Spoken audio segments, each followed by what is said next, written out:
Hello friends, कसे आहात? चला, खूप महत्त्वाचा चॅप्टर आपण स्टार्ट केलेला आहे, ह्युमन रिप्रोडक्शन. या चॅप्टरमधून आपल्याला कमीत कमी एक 2 ते 3 MCQ नीटला फिक्स असणार आहेत. म्हणजे आपल्याला एक 12 मार्क्स देऊन जाणारा चॅप्टर आहे. याच्यामध्ये टर्मिनॉलॉजीज एकदम व्यवस्थित जर आपण पाठ केल्या किंवा मग त्या माहिती करून घेतल्या तर आपल्याला बिलकुल याची काही त्रास होणार नाही. ह्या चॅप्टरचा उलट खूप जास्त इंटरेस्ट येईल आणि हा लाईफ लाँग आपल्या कामी येणारा चॅप्टर आहे. स्वतःच्या नॉलेजसाठी असेल, पुढच्या फ्युचरच्या मेडिकल फील्डसाठी असेल, हा चॅप्टर खूप आणि खूपच महत्त्वाचा आहे. या चॅप्टरचा जो एम्ब्रिओलॉजिकल पार्ट आहे त्याचा तर मेडिकल फील्डला एक सेपरेट सब्जेक्ट आहे. एम्ब्रिओलॉजी एक विषयच वेगळा आहे. गायनॅक म्हणतो आपण, गायनॅक म्हणजे स्त्रीरोग, आणि ऑप्स एक सब्जेक्ट येतं त्याच्यामध्ये स्पेशली फक्त आणि फक्त डिलेव्हरीसाठीचे जे काही डॉक्टर्स असतात ते ऑप्सचे स्पेशालिस्ट असतात. म्हणजे गायनॅकोलॉजिस्ट अँड ऑप्स असा तो एक MDचा स्कोर आहे. मी स्लाईड थोड्या समोर घेतो आहे कारण हे आपलं सर्व झालेलं आहे. याच्यामध्ये वेळ न घालवता आपण आता नेक्स्ट पार्ट पाहूयात. टेस्टिस स्टार्ट केलं होतं, प्रायमरी सेक्स ऑर्गन.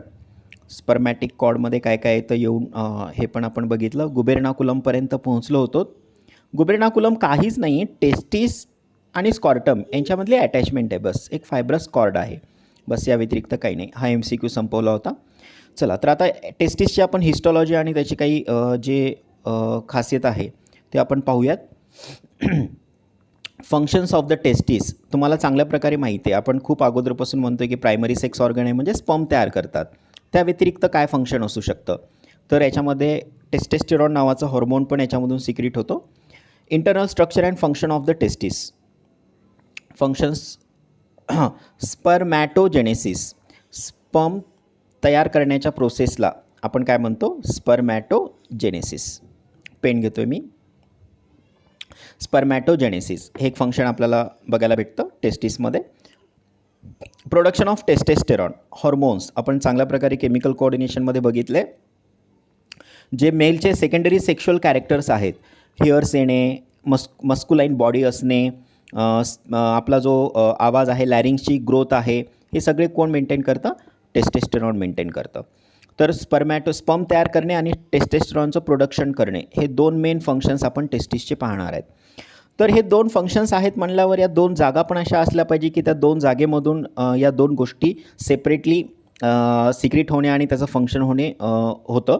तर इथे टेस्टिसचे डायग्राम्स तुम्ही थोडा जा मायक्रोस्कोपिकली पाहूयात की अजून थोडंसं डिटेल्समध्ये जाऊयात. ठीक आहे, जसं म्हणजे घरामध्ये किचनमध्ये अजून आपल्याला काय बघायचं तर एकदम म्हणजे जिथे स्वयंपाक होतो त्या टाईपमध्ये.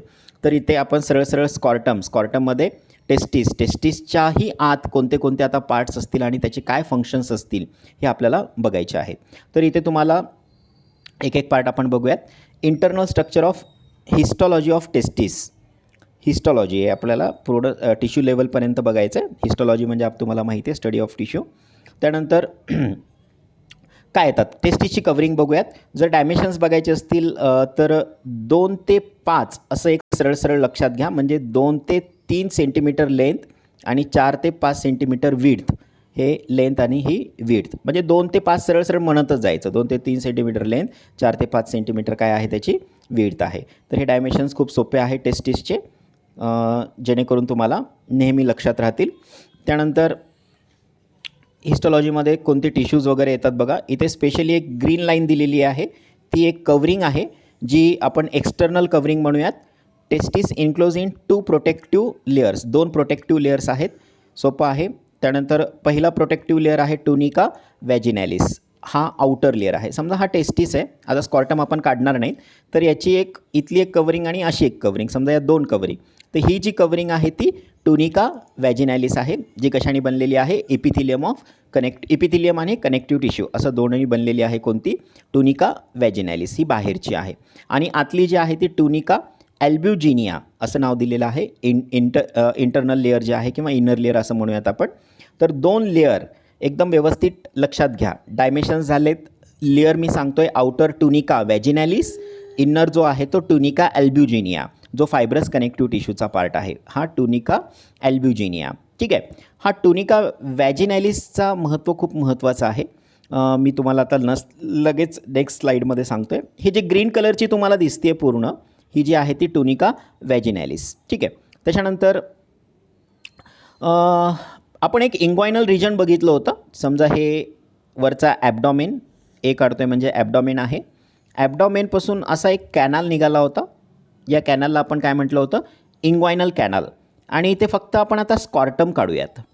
आता मी हे जे स्ट्रक्चर दाखवतोय ते असं इमॅजिन करा की आईच्या पोटामध्ये मेल बेबी आहे.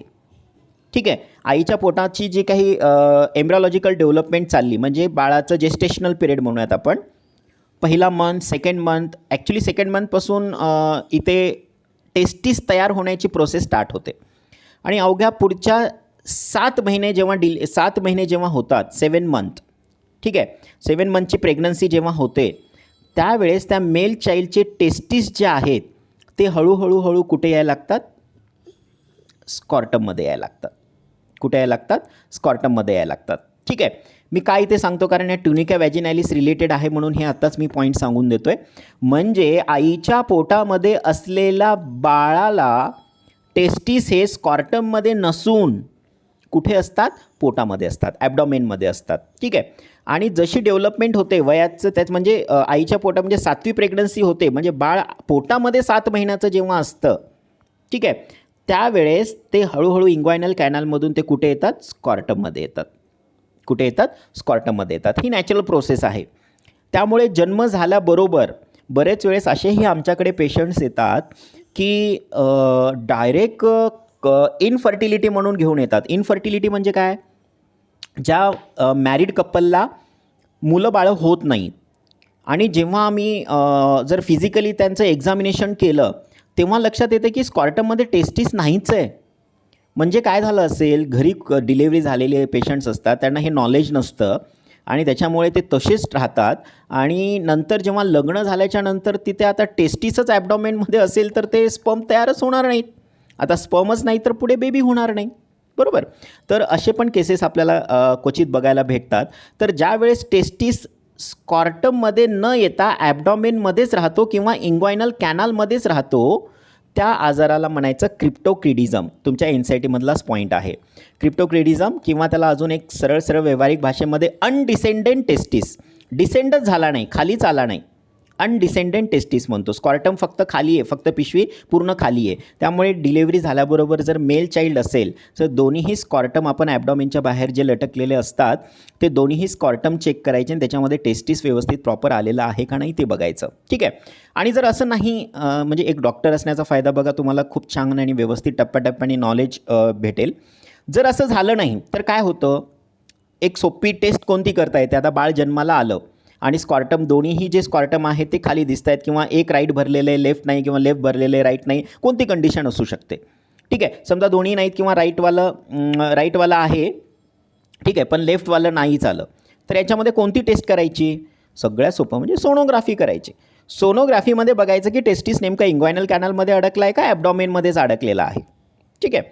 मग त्याचं ऑपरेशन होतं. बऱ्याच वेळेस 3 ते 6 महिन्यापर्यंत ॲटोमॅटिक ते येतं पण कधी खाली नाही झालं तर त्या अनडिसेंडेंट टेस्टिसचं ऑपरेशन करावं लागतं.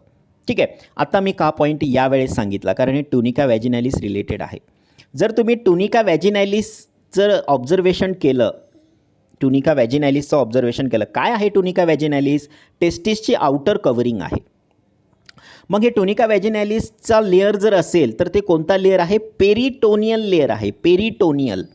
पेरिटोनियम कशाची कव्हरिंग आहे हे सर्वप्रथम माहिती असलं पाहिजे. पेरिटोनियम ही ॲबडॉमेनची कव्हरिंग असते. ठीक आहे. जसं हार्टची कव्हरिंग, लंग्सची कव्हरिंग, किडनीची कव्हरिंग, हे सगळे कव्हरिंग्स तुम्हाला माहिती असले पाहिजे. ब्रेनची कव्हरिंग, ठीक आहे, मी जसं सांगतो हे तुमच्या डोक्यामध्ये यायला पाहिजे की काय कव्हरिंग आहेत. ब्रेनची कव्हरिंगला काय म्हणतो आपण, मेनिंजेस, करेक्ट आहे. लिव्हरची जी कॅप्सूल आहे ती कोणती कॅप्सूल आहे, ग्लिसन्स कॅप्सूल. किडनीची कॅप्सूल कोणती असते, रेनल कॅप्सूल. ठीक आहे. तसं इथे पोटाची जी कव्हरिंग आहे, ॲबडॉमेनची जी कव्हरिंग आहे ती काय असते, पेरिटोनियम. बघा आता पोटाची कव्हरिंग जर पेरिटोनियम असेल तर इथे टुनिका वॅजिनॅलिसमध्ये पेरिटोनियम येतो. म्हणजे याचा अर्थ काय सांगतो, इतिहास काय सांगतो, काय दर्शवतो की तो एकेकाळी टेस्टिस कुठे होता, ॲबडॉमेनमध्ये होता. म्हणजे ॲबडॉमेनची कव्हरिंग जी आहे ती कव्हरिंग कोणाला यायला लागली आहे, टेस्टिसला यायला लागली आहे. म्हणजे टेस्टिस आधी कुठे होता, ॲबडॉमेनमध्ये होता. हा सांगतो, इतिहास सांगतो, हे आपल्याला प्रूफ देतात. म्हणून टुनिका वॅजिनॅलिसची कव्हरिंग काय आहे, पेरिटोनियम. खूप व्यवस्थित मी समजून सांगण्याचा प्रयत्न केलेला आहे. इथे नाव दिलेत त्यांनी टुनिका वॅजिनॅलिस ग्रीन कलरचा. काय म्हणता आता a pouch of serous membrane peritoneal layer, correct आहे. इथे व्यवस्थित बघून घ्या. इथे लेअर जी आपल्याला दिसते ती कोणती लेअर आहे, पेरिटोनियल लेअर. हा पॉईंट खूप महत्त्वाचा आहे, तर लक्षात घ्या. पेरिटोनियम कशाची ॲक्च्युअल कव्हरिंग आहे, ॲबडॉमेनची. म्हणजे टेस्टिस जन्मण्याच्या आधी कुठे असतात, ॲबडॉमेन पोटामध्ये असतात. नंतर ते 7व्या महिन्याच्या ते काय येतात, खाली येतात. 7वा महिना कोणता, आईच्या पोटात असलेला 7वा महिना. ओके. त्यानंतर म्हणजे जन्मलं तेव्हा हे टेस्टिस आपल्याला स्कॉर्टममध्येच दिसले पाहिजे. Okay. Extend inward to septa. सेप्टाचा पॉईंट आता बघूयात आपण. टुनिका आतली जे बाहेरची लेअर टुनिका वॅजिनॅलिस, आतली लेअर टुनिका ॲल्ब्युजिनिया. तर हे जे दिसते ते टुनिका ॲल्ब्युजिनिया. आणि टुनिका ॲल्ब्युजिनिया जेव्हा आत जातील तेव्हा असे काय बनवत आहेत, कप्पे बनवत आहेत. त्याला सेप्टा म्हणूयात आपण. ओके, असे कप्पे बनवलेत. ठीक आहे. टुनिका वॅजिनॅलिस आत इन्व्हर्ट झाला का, नाही. टुनिका ॲल्ब्युजिनिया थोडासा आत गेला आणि असे कंपार्टमेंट बनवलेत. कोणाचे, टेस्टिसच्या आत कंपार्टमेंट बनवलेले आहेत. ठीक आहे. त्याला म्हणायचं टेस्टिक्युलर लोब्युल्स. आता समजा हा टेस्टिस आणि यांच्यामध्ये असे कंपार्टमेंट झालेत. ठीक आहे. तर हे काय म्हणूयात आपण, एक लोब तयार झाला, हा लोब तयार झाला. ठीक आहे. तर इथे टेस्टिक्युलर लोब्युल्स तयार झाले, टेस्टिक्युलर लोब म्हणतो आपण. Each testis is enclose in a fibrous envelope in tunica albuginea आणि एक्सटेंड इनवर्ड होतात. आणि त्याच्यामध्ये काय तयार होतं, त्यांचं कंपार्टमेंट तयार होतात. त्या कंपार्टमेंटला काय म्हणायचं, लोब्युल्स म्हणा किंवा टेस्टिक्युलर लोब्युल्स म्हणा. ठीक आहे.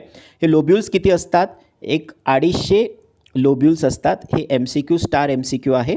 याला लिहून ठेवा, IMP VIMP. एका टेस्टिसमध्ये, एकाच, दोन नाही, एका टेस्टिसमध्ये असे 250 ते 300 लोब्युल्स असतात. 250 आकडा लक्षात घ्या, NCERTमधला क्लिअर कट MCQ आहे, तो येऊन पण गेलेला MCQ आहे. ठीक आहे. तर हा टेस्टिस दिसतो आणि हे इथून असे दिसतात, ते तुम्हाला कंपार्टमेंट दिसायला लागलेले आहेत. ठीक आहे. हे काय आहे हो, हे इपिडिडायमिस आहे. ठीक आहे. जे टेस्टिसच्या पोस्टेरियर साईडला असते, समोरून नसते तर मागून असतो. आलंच आहे MCQ. 250 testicular lobules in each testis. MCQ कसाही फिरू शकतो, स्टार करून ठेवा. ठीक आहे. त्याच्यानंतर नेक्स्ट आपण बघूयात हिस्टोलॉजीमधलाच पॉईंट. हेच येलो कलरचे जे दाखवलेले आहेत ते लोब्युल्स आहेत. आणि एका लोब्युल्समध्ये 1 ते 3 काय असतात, हायली कॉइल्ड सेमिनिफेरस ट्युब्यूल. आता खूप महत्त्वाच्या जागेवर आपण आलेलो आहोत. म्हणजे टेस्टिस कव्हरिंग आउटर टुनिका वॅजिनॅलिस, आतला टुनिका ॲल्ब्युजिनिया. टुनिका ॲल्ब्युजिनिया जेव्हा आत इन्व्हर्ट होतो तेव्हा लोब्युल्स, हे लोब्युल्स किती, 250. हे लोब्युल्सच्या आत प्रत्येक लोब्युल्समध्ये 1 ते 3 एकदम बारीक काढले पाहिजे, 1 ते 3 काय असतात, सेमिनिफेरस ट्युब्यूल्स. हे काय आहेत, सेमिनिफेरस ट्युब्यूल. आणि हीच ती जागा ज्या ठिकाणी काय तयार होतात, त्या ठिकाणी स्पर्म तयार होतात. ठीक आहे. टेस्टिस स्पर्म तयार करतं मान्य आहे, पण टेस्टिसमध्ये पण कोण स्पर्म तयार करतात, सेमिनिफेरस ट्युब्यूल्स तयार करतात. ठीक आहे. जेवण घरामध्ये बनतं, पण घरामध्ये पण नेमकं कुठं बनतं, तर घरामध्ये पण कुठे बनतं, किचनमध्ये बनतं. हे समजा टेस्टिसमध्ये लोब्यूलमध्ये सेमिनिफेरस ट्युब्यूल काय तयार करतात, स्पर्म तयार करतात. म्हणजे आपण टेस्टिसचं फंक्शन जे बघितलं होतं, स्पर्मॅटोजेनेसिस, ते कोण करतं, सेमिनिफेरस ट्युब्यूलची जर आपण सेक्शन घेतलं तर त्याच्यामध्ये पण 1-2 प्रकारचे सेल असतात. तर मी आता सांगून देतो. सेमिनिफेरस ट्युब्यूल हे सेक्शन घेतल्यावरती आपल्याला असे दिसतात. यांच्यामध्ये असे जम लेयर्स असतात. एक मोठा काढला मी मुद्दामून, ते वेगळ्या सेलला नाव द्यायचं त्यांचं. हे डायग्राम तुम्हाला NCERTमध्ये बघायला भेटेल. ठीक आहे. हे जे सेल आहेत, ठीक आहे, हे जे सेल आहे त्याला जर्मायनल इपिथिलियमचा बनलेला असतो, किंवा त्याला इथे जे सेल असतात हे स्पर्मॅटोगोनिया तयार करतात. हे जे काढले मी, स्पर्मॅटोगोनिया. आणि स्पर्मॅटोगोनियापासून SG म्हणजे स्पर्मॅटोगोनिया कन्सिडर करा. स्पर्मॅटोगोनियापासून काय तयार होतात, स्पर्म तयार होतात. ठीक आहे. म्हणजे या सेलपासून तयार होतं. पण आता समजा इथे स्पर्म आत्ता जस्ट तयार झाला आहे, पण याच्या वाढीसाठी, या स्पर्मच्या वाढीसाठी मी हे जे मोठे काढलेले आहेत हे सेलला नाव द्यायचे काय, सर्टोली सेल. ठीक आहे. सर्टोली सेल काय करतात, मग हे स्पर्म काय होतात, या सर्टोली सेलला अटॅच होतात. सर्टोली सेल त्यांना काय करत असते, नरिशमेंट करत असते, त्याची वाढ करत असते. ठीक आहे. तयार करण्याचं काम जर्म सेलचं. ठीक आहे. त्यांना वाढवण्याचं, नरिशमेंट करण्याचं काम सर्टोली सेलचं. हे कोणामधले पार्ट पाहतोय आपण, सेमिनिफेरस ट्युब्यूल. स्कॉर्टम बघितला, टेस्टिस बघितला, टेस्टिसमधले लोब्स बघितले, लोबमधला सेमिनिफेरस ट्युब्यूल बघितला आणि सेमिनिफेरस ट्युब्यूलची आपण डायग्राम मोठी काढून बघितलं. इथे जर्म सेल दिसत आहेत आणि ते काय तयार करतायत, स्पर्म. आणि नरिशमेंट कोण करतायत, हे सर्टोली सेल्स. ठीक आहे. तर पुढे पण आपण बघूयात की नेमके काय काय इथे स्ट्रक्चर्स दिलेत. आता अजून इथल्या डायग्राम्सवरून आपण बऱ्याच गोष्टी क्लिअर होतील. इथे तुम्हाला सर्टोली सेल क्लिअर कट दिसतच आहेत. नाव पहिलं जे डायग्राममध्ये दिलं आहे त्यांनी सर्टोली सेल डायग्राम दिलेला आहे. ओके. नेक्स्ट स्लाईडमध्ये पण त्यांनी दिलंच असणार आहे. Right. Each seminiferous tubule is line by the germinal epithelium. ठीक आहे. इपिथिलियम कोणते, जर्मायनल इपिथिलियम असणार आहे. तर हे जर्मायनल इपिथिलियमच काय तयार करत असतात, स्पर्म तयार करत असतात. यांचं फंक्शन नेमकं काय आहे, स्पर्मॅटोजेनेसिसमध्ये यांचं फंक्शन येतं. ठीक आहे. आता हे आपण स्पर्मॅटोजेनेसिसमध्ये बघणार आहे. स्पर्मॅटिड म्हणजे काय, सेकंडरी स्पर्मॅटोसाईट म्हणजे काय, प्रायमरी स्पर्मॅटोसाईट म्हणजे काय. पण ते मेन जो आहे तो एकदम सुरुवात जी आहे ती स्पर्मॅटोगोनिया. स्पर्मॅटोगोनिया हा डिप्लॉईड असतो. ठीक आहे. प्रायमरी स्पर्मॅटोसाईट पण ही डिप्लॉईड असते. पण सेकंडरी प्रायमरीपासून पुढे जे असतात ते काय होतात, हॅप्लॉईड होतात. तर डिप्लॉईडचा हॅप्लॉईड होण्यासाठी मायटोसिस का मिओसिस, नक्कीच काय असणार, मिओसिस असणार. कारण डिप्लॉईडचा डिप्लॉईड मायटोसिस, पण डिप्लॉईडचा haploid one set of chromosome काय असणार आहे तिथे, मिओसिस. ओके. तर इथे स्पर्मॅटोगोनिया. तर इथे सरळ सरळ हे लांब दिसत आहेत ते सर्टोली सेल आहेत, जे काय करत आहेत, त्यांना नरिशमेंट करत आहेत, त्यांना वाढीसाठी मदत करत आहेत. ठीक आहे. चला पुढची स्लाईड बघूयात आपण. Next, germinal epithelium consist of undifferentiated male germ cells, त्याला स्पर्मॅटोगोनिया म्हणावं किंवा स्पर्मॅटोगोनियल मदर सेल, ज्याच्यापासून स्पर्म तयार होतात. ठीक आहे. हे इथे तुम्हाला दिसत आहेत स्पर्म तयार झालेले. आणि सर्टोली सेल त्यांना काय करतात, नरिशमेंट करतात. हे प्रायमरी सेकंडरी हे नाव जरी आत्ता लक्षात नाही राहिले तरी काही काळजी करू नका, हे आपल्याला नंतर स्पर्मॅटोजेनेसिसमध्ये ते पाठच होऊन जाईल. आणि नरिशिंग सेल म्हणून याला नर्सिंग सेल असंही म्हणतात, कारण सिस्टर किंवा जे हॉस्पिटलमध्ये असतात ते पेशंटला जेवू घालतात किंवा त्यांची केअर करतात. मग सर्टोली सेलला दुसरं पण नाव आहे नर्सिंग सेल. Nursing sale. ठीक आहे. असंही नाव तुम्ही देऊ शकता. तर दोन गोष्टी आहेत इथे. सरळ सरळ काय करा ना, दोनच गोष्टी इथे सेमिनिफेरस ट्युब्यूलमध्ये हे जर्मायनल इपिथिलियम आणि हे सर्टोली सेल, हे एक चांगल्या प्रकारे लक्षात ठेवा. आणि प्रत्येक दोघांचंही काम आपल्याला आताच झालेलं आहे. Spermatogonia produce the primary spermatocytes, meiosis वगैरे होतं प्रायमरी स्पर्मॅटोसाईटमध्ये. आता सांगितलं डिप्लॉईडचं हॅप्लॉईड होतं म्हणजे काय होतं, मिओसिस होतं. आणि फॉर्मेशन ऑफ स्पर्मॅटोझोआ, म्हणजे हे जर प्रायमरी स्पर्मॅटोसाईट असेल तर याच्यापासून काय तयार होतं, स्पर्म तयार होतं. त्या प्रोसेसलाच आपल्याला काय म्हणायचं आहे, स्पर्मॅटोजेनेसिस. ओके. हे जे दिसत आहे ते तुम्हाला स्पर्म, आणि स्पर्मला नरिशमेंट करण्याचं काम सर्टोली सेल्स. आता काय आहे, इथे एक सेमिनिफेरस ट्युब्यूल आहे, इथे एक सेमिनिफेरस ट्युब्यूल आहे, इथे एक सेमिनिफेरस ट्युब्यूल आहे. आतला जो पार्ट असतो तो इंटरसिशियल पार्ट असतो, इंटरसिशियल सेलचा पार्ट असतो, म्हणजे सेलच्या मधला पार्ट. हा इथे पण असे सेल असतात, हे दिसत आहेत तुम्हाला. इथे पण असे सेल असतात, त्याला लीडिंग सेल्स म्हणायचं. त्यांना काय म्हणायचं, लीडिंग सेल्स. आणि लीडिंग सेलचं काम काय आहे, टेस्टेस्टेरॉन सिक्रीट करणे. अँड्रोजन हा ग्रुप आहे, त्याच्यामधला कोणता हॉर्मोन, टेस्टेस्टेरॉन हॉर्मोन सिक्रेट करण्याचं काम कोण करतं, लीडिंग सेल्स. आपण चांगल्या प्रकारे बघितलेलं आहे केमिकल कोऑर्डिनेशन्समध्ये. ठीक आहे. FSH, LH. FSH follicular stimulating, या फॉलिकल्स डेव्हलप करण्यासाठी, म्हणजे या जर्मायनल इपिथिलियमला FSH in male spermatogenesis, in female oogenesis, असं आपण ऑलरेडी बघितलेलं आहे. ठीक आहे. तर हे FSH समजा आता खूप चांगल्या प्रकारे जास्त सिक्रेट होत असतील तर हे जर्मायनल इपिथिलियम ॲक्टिवेट होणार आणि स्पर्म तयार होणार. पण स्पर्म आता त्या लेवलपर्यंत ठीक आहेत, आता तयार झालेत. पण आता त्यापेक्षा जास्त होत असतील तर याच सर्टोली सेलमधून काय रिलीज होतात, इनहिबिन नावाचा हॉर्मोन. आणि इनहिबिन काय करतो, अरे बाबा FSH बस कर, आता स्पर्म बऱ्यापैकी तयार झालेले आहेत, म्हणून इनहिबिन, नावातच इनहिबिन आहे म्हणजे तो काय करतो, इनहिबिट करतो. ठीक आहे. म्हणजे provide nutrition to the spermato. Sertoli सेलचं फंक्शन सांगतायत, एकतर न्यूट्रिशनचं काम आहे, त्याला भरण पोषण पण देतात कोणाला, स्पर्मॅटोझोआला. आणि दुसरं कोणता हॉर्मोन सिक्रेट करतात, इनहिबिन. आणि इनहिबिन काय करतं, FSHला कमी करतं. आपण केमिकल कोऑर्डिनेशनमध्ये निगेटिव्ह फीडबॅक चांगल्या प्रकारे स्टडी केलेला आहे. जर FSH स्पर्म तयार करण्यासाठीच्या सेलला ॲक्टिवेट करत असेल आणि स्पर्म तयार झालेले असतील तर नंतर ॲटोमॅटिक FSHला मॅसेज द्यावा लागेल, अरे बाबा बस कर, आता स्पर्म चांगल्या प्रकारे तयार झाले. तर ते कोण मॅसेज देतं?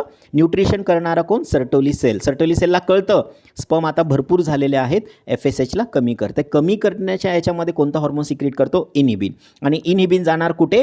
पिट्युटरीला, आणि पिट्युटरीच्या FSH तिथे काय करणार? तो इनहिबिट करणार. Okay, inhibit the secretion of FSH. तोच पॉईंट आला, स्टार करून ठेवा. इनहिबिट NCERTमध्ये नाही आहे, चांगलं स्लाईडनी हे दिलं आणि एक्सप्लेनेशन पण व्यवस्थित झाले, तुम्हाला कळालं असेल.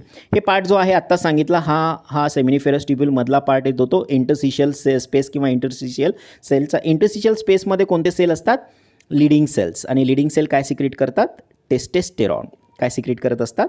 टेस्टेस्टेरॉन. ठीक आहे, इंटरसिशियल स्पेस. आणि इंटरसिशियल स्पेस जो आहे, इंटरसिशियल स्पेसमध्ये कोणते cell? Leydig cells. Leydig cells जे आहेत ते काय रिलीज करतात? टेस्टेस्टेरॉन. ठीक आहे, इंटरसिशियल सेलला लीडिंग सेल्स म्हणा. लीडिंग सेल्स आता तुम्हाला लगेच नेक्स्ट स्लाईडमध्ये देईल.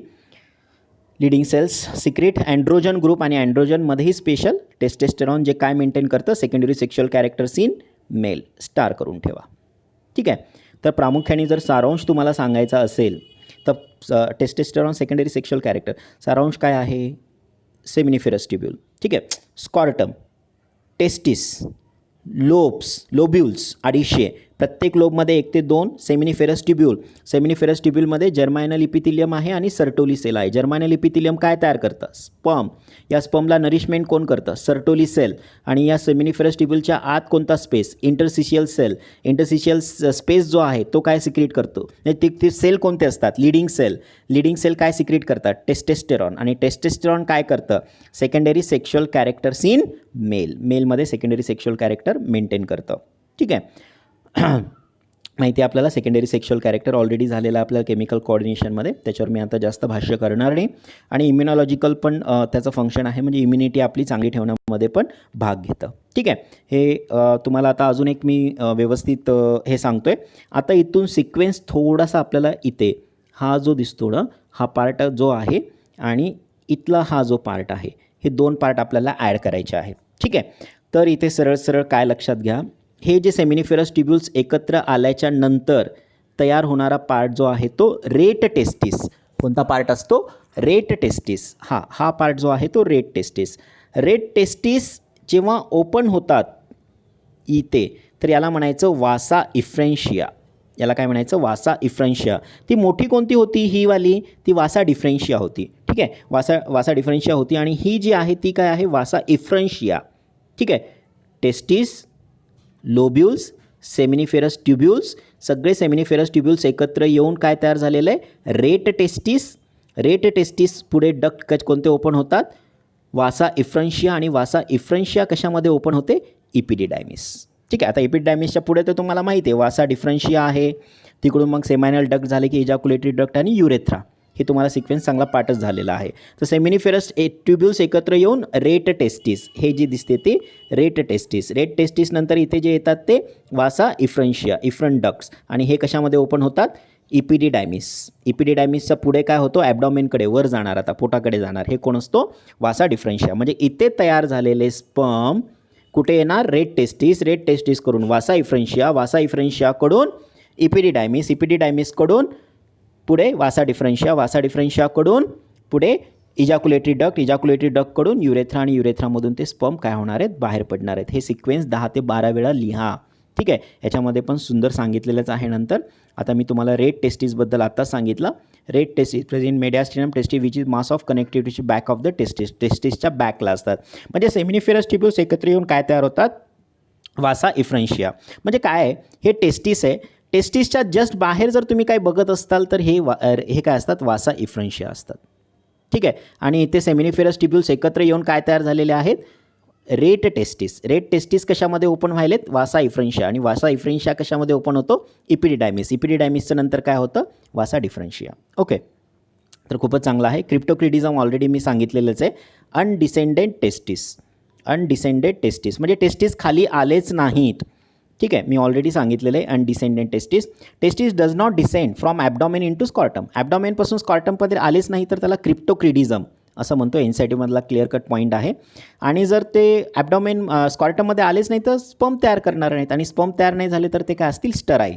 जर फिमेल ओहम तयार करत नसेल तर ती स्टराईल आहे, आणि मेल पण स्पर्म तयार करत नसतील तर ते स्टराईल आहे. ते इथे एक वाक्य दिलेलं आहे त्यांनी. MCQ तुम्ही सांगा. In each testis the number of testicular lobules. बोला, ऑप्शन्सची गरज नाही, यायला पाहिजे. ठीक आहे, मी सांगत नाही. 350, 420, 250 आणि 500. काय असेल उत्तर? Yes, correct, 250.